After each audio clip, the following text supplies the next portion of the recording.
Dale Carnegie की किताब कैसे दोस्त बनाएं और लोगों पर प्रभाव डालें दुनिया की सबसे इफेक्टिव किताबों में से एक है जो ह्यूमन रिलेशंस के बारे में लिखी गई है। अगर आप अपना सोशल आईक्यू सुधारना चाहते हैं, ज्यादा इन्फ्लुएंशियल बनना चाहते हैं और लीडरशिप स्किल्स विकसित करना चाहते हैं, तो यह किताब आपके लिए एक बाइबल होनी चाहिए। हालांकि यह किताब 84 साल पहले लिखी गई थी, लेकिन आज भी उतनी ही रेलेवेंट है। इसी वजह से यह दुनिया की सबसे ज्यादा बिकने वाली बुक्स में से एक है। इस वीडियो में मैं पूरी बुक का समरी दूंगा। वीडियो देखने के बाद आप कह सकेंगे कि आपने यह बुक पढ़ी है, क्योंकि मैं इसमें हर एक चैप्टर का इंपॉर्टेंट एसेंस कवर करने वाला हूं। Part 1, fundamental techniques in handling people. Chapter 1, don't criticise, condemn और कंप्लेन। लोग अपनी गलतियां एक्सेप्ट नहीं करते, चाहे वे कितने भी गलत क्यों ना हो। हर इंसान ईगो और इमोशंस से ड्रिवन होता है, और जब आप किसी को क्रिटिसाइज करते हो तो वह डिफेंसिव हो जाता है और अपनी गलती रैशनलाइज करने लगता है। एक रियल लाइफ एग्जांपल देखें। बॉब हूवर, एक फेमस एयरप्लेन टेस्ट पायलट, एक बार सैन डिएगो से वापस आ रहा था जब उसके दोनों इंजन्स फेल हो गए। इंप्रेसिव फ्लाइंग के बावजूद उसका एयरक्राफ्ट बुरी तरह से डैमेज हो गया। जब उसे पता चला कि एयरपोर्ट के एक मैकेनिक ने गलती से जेट फ्यूल भर दिया था, तो क्या उसने उस मैकेनिक को क्रिटिसाइज किया? बिल्कुल नहीं। हूवर ने कहा कि वह चाहेंगे कि वही मैकेनिक अगले दिन उनके प्लेन को सर्विस करे। यह उसका फेथ और ट्रस्ट दिखाने का तरीका था। Psychologist B.F. स्किनर ने एक थ्योरी दी थी, लोग पनिशमेंट से नहीं बल्कि रिवॉर्ड से ज्यादा सीखते हैं। कोई भी कमजोर इंसान किसी को क्रिटिसाइज या कंप्लेन कर सकता है, लेकिन समझदारी और बड़प्पन इंसान को समझने और माफ करने में है। Chapter 2, give honest and sincere appreciation. इंसान की एक सबसे बड़ी नीड है कि उसे अप्रिशिएट किया जाए। हर किसी को कॉम्प्लीमेंट्स मिलना पसंद होता है, लेकिन सिर्फ सच्चे और ऑनेस्ट अप्रिशिएशन का असर होता है। फोनी फ्लैटरी मत करो, लोग उसे पहचान लेते हैं। बस थोड़ा सा ध्यान दूसरों के पॉजिटिव पॉइंट्स पर दो। सिंपल वर्ड्स जैसे धन्यवाद या मैं खेदा करता हूं भी लोगों के साथ एक स्ट्रॉन्ग कनेक्शन बना सकते हैं। राल्फ वॉल्डो एमरसन ने कहा था, हर इंसान किसी न किसी फील्ड में मुझसे बेटर है, तो मैं हर किसी से कुछ सीख सकता हूं। तो अगली बार जब किसी सर्विस एम्प्लॉई से मिलो या किसी स्टाफ मेंबर से बात करो, उन्हें एक छोटी सी अप्रिशिएशन दो। आपको मिलेगा कि लोग आपके साथ इंस्टेंटली कनेक्ट होने लगेंगे। Chapter 3, appeal to another person's interest. अगर आपको चीज केक पसंद है, तो क्या आप फिशिंग के समय चीज केक का बेट इस्तेमाल करेंगे? बिल्कुल नहीं। आप वह बेट इस्तेमाल करेंगे जो फिश को चाहिए, एक वर्म। तो जब लोगों से बात करें तो उन्हीं की इंटरेस्ट की बातें करें। लोग अपने इंटरेस्ट के बारे में सोचते हैं, ना कि आपके। एक एग्जाम्पल लें, एंड्रू कार्नेगी के भतीजे कभी उसके लेटर्स का रिप्लाई नहीं देते थे, तो कार्नेगी ने अपने लेटर के अंत में लिखा कि मैं एक $5 का बिल भेज रहा हूं, लेकिन बिल नहीं भेजा। Guess what? उनका रिप्लाई तुरंत आ गया। पार्ट 2, 6 तरीके जिससे लोग आपको पसंद करेंगे। चैप्टर 1, दूसरों में वास्तविक रुचि लेने के लिए एक डॉग। एक डॉग हमेशा एक्साइटेड रहता है जब आप उसे देखते हो, और वह यह फील करवाता है कि आप उसके लिए सबसे इंपॉर्टेंट इंसान हो। अगर आप दुनिया में लोगों से इजीली कनेक्ट करना चाहते हो, तो उनके बारे में जेन्युइन इंटरेस्ट लो। उनके बैकग्राउंड और गोल्स के बारे में पूछो, उनकी प्रॉब्लम्स याद रखो, और जब उनका सॉल्यूशन मिले तो शेयर करो। People don't care about you, they care about themselves.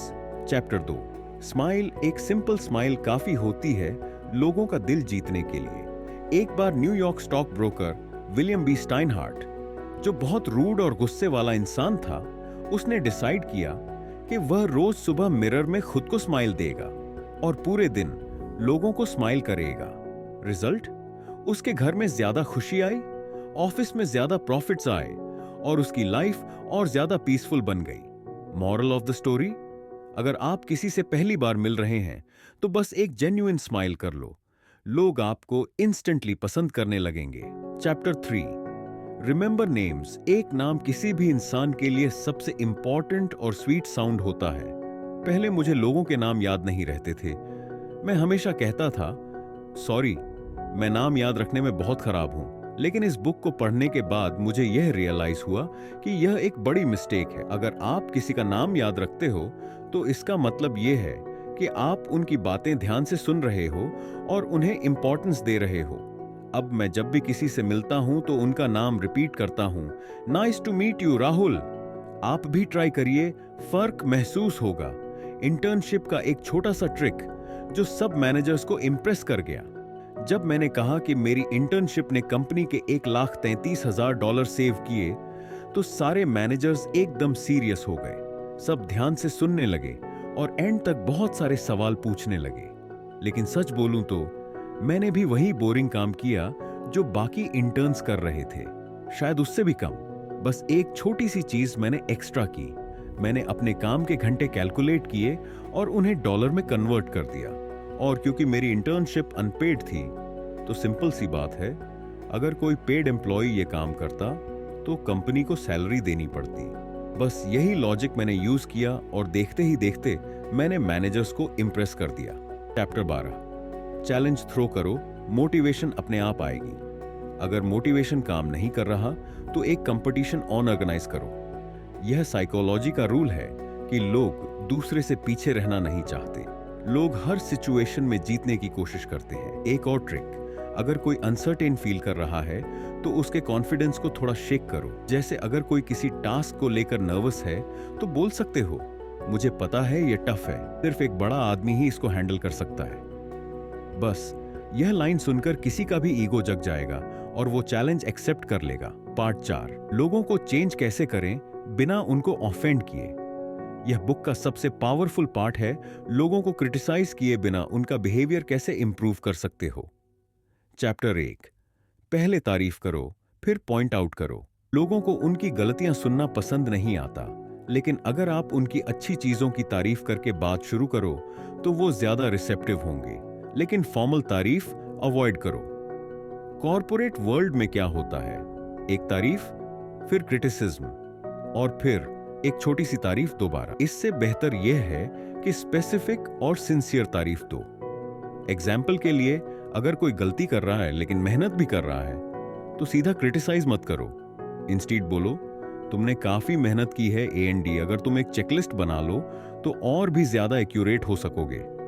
देखा, बट का यूज नहीं किया, क्योंकि जो भी बट के पहले होता है लोग उसको इग्नोर कर देते हैं। चैप्टर 2, लोगों की गलतियों को इनडायरेक्टली पॉइंट आउट करो। लोग अपनी गलतियां खुद जानते हैं, लेकिन अगर तुम डायरेक्टली पॉइंट आउट कर दोगे तो वो डिफेंसिव हो जाएंगे। एक और स्मार्ट टैक्टिक, अगर कोई काम ढंग से नहीं हो रहा तो उसे खुद करके दिखाना बेस्ट अप्रोच है। जैसे एक स्टोर मैनेजर ने देखा कि सेल्स स्टाफ कस्टमर्स को इग्नोर कर रहे थे, तो उसने खुद जाकर एक कस्टमर को सर्व किया और फिर परचेज सेल्स स्टाफ को दिया रैप करने के लिए। मैसेज क्लियर था, काम ऐसे होता है। चैप्टर 3, पहले अपनी गलतियां मानो फिर समझाने की कोशिश करो। अगर तुम किसी की थिंकिंग चेंज करना चाहते हो तो पहले अपनी गलतियां शेयर करो। एग्जाम्पल, मैं एक कंपनी के लिए इंटर्न्स हायर करता था। इंटरव्यू के टाइम मैंने देखा कि बहुत सारे स्टूडेंट्स स्ट्रेस की वजह से अपनी बात सही से नहीं रख पाते। मैं उनको रिलैक्स फील कराने के लिए बोलता था, यह सिर्फ एक फ्रेंडली कन्वर्सेशन है, लेकिन यह काम नहीं करता था। एक दिन मैंने एक नया ट्रिक ट्राई किया। मैंने अपनी एम्बैरेसिंग इंटरव्यू स्टोरी सुनाई। मैंने बताया कि जब मैंने इंटरव्यू दिया था तो मुझसे एक सिंपल सवाल पूछा गया, एक फेमस सोशल मीडिया प्लेटफॉर्म का नाम बताओ, और मुझे जवाब नहीं याद आया। हाँ, फेसबुक मेरे सामने था, मैं रोज यूज करता था, लेकिन स्ट्रेस के मारे ब्लैंक हो गया।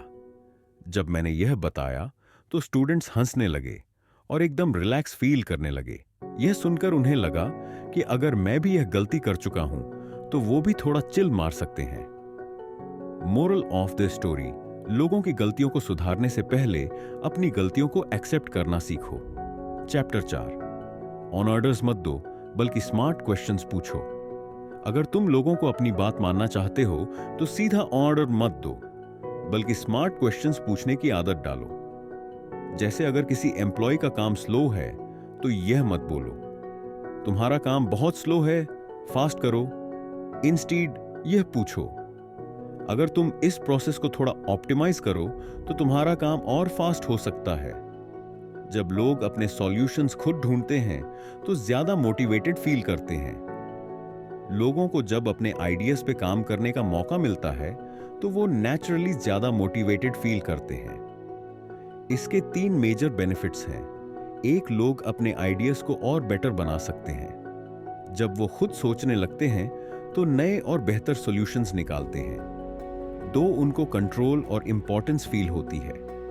जब किसी को सिर्फ ऑर्डर फॉलो करना पड़ता है तो वो बस मैकेनिकली काम करते हैं, लेकिन जब उन्हीं से आइडियाज पूछे जाएं तो वो ओनरशिप फील करते हैं। 3, क्रिएटिविटी बूस्ट होती है।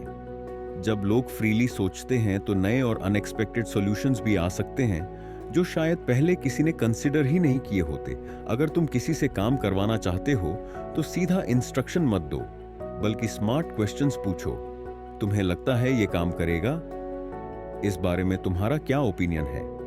क्या हम इसको करने का कोई और तरीका सोच सकते हैं? जब तुम ऐसे सवाल पूछोगे तो सामने वाला ज्यादा इन्वॉल्व्ड फील करेगा और नेचुरली ज्यादा प्रोडक्टिव होगा। चैप्टर 5, सामने वाले की रिस्पेक्ट बचा कर रखो। हर इंसान को अपनी इंपॉर्टेंस फील होने की जरूरत होती है। अगर तुम किसी की इज्जत एकदम बुलडोज कर दोगे तो वो तुम्हारी बात सुनना बंद कर देगा और तुम्हारा दुश्मन बन जाएगा। इसीलिए जब किसी से गलती हो जाए तो उसको पब्लिकली एम्बैरेस मत करो, बल्कि उसकी इज्जत बचाने का तरीका सोचो। बुक एक क्लियर फॉर्मूला नहीं देती, लेकिन इसका फोकस यही है कि लोग अपनी प्राइड फील करें और मोटिवेट हो सकें। एग्जाम्पल लो, एक एम्प्लॉई से एक रिपोर्ट में मिस्टेक हो गई। उसने खुद माफी मांगी और कहा, नेक्स्ट मीटिंग से पहले नया रिपोर्ट रेडी कर दूंगी। अगर मैनेजर उसको केयरलेस बोलता या क्रिटिसाइज करता तो वो डिमोटिवेटेड हो जाती, लेकिन मैनेजर ने उससे कुछ और कहा, नो वरीज, नए प्रोजेक्ट्स में एरर्स नॉर्मल होती हैं, मुझे तुम पर पूरा भरोसा है कि तुम बेस्ट करोगी।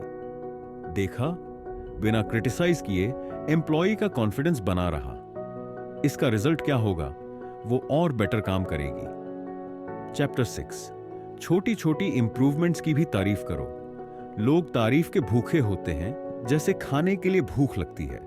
अगर तुम किसी की छोटी सी इंप्रूवमेंट भी अप्रिशिएट करते हो तो वो और बेहतर करने की कोशिश करता है। तारीफ एक पॉजिटिव रीइंफोर्समेंट जैसा काम करती है। जैसे अगर कोई इंसान एक टास्क 10% बेटर करता है और तुम उसको पॉजिटिव रीइंफोर्स करते हो तो वो अगले बार और ज्यादा बेटर करने की कोशिश करेगा। मुझे पर्सनली ये टैक्टिक बहुत पावरफुल लगती है, क्योंकि जब किसी को अप्रिशिएशन मिलता है तो वो और मोटिवेट होता है और ज्यादा इंप्रूव करता है। इसीलिए जब भी किसी की ग्रोथ दिखे, चाहे छोटी सी भी हो, उसको एक्नॉलेज जरूर करो।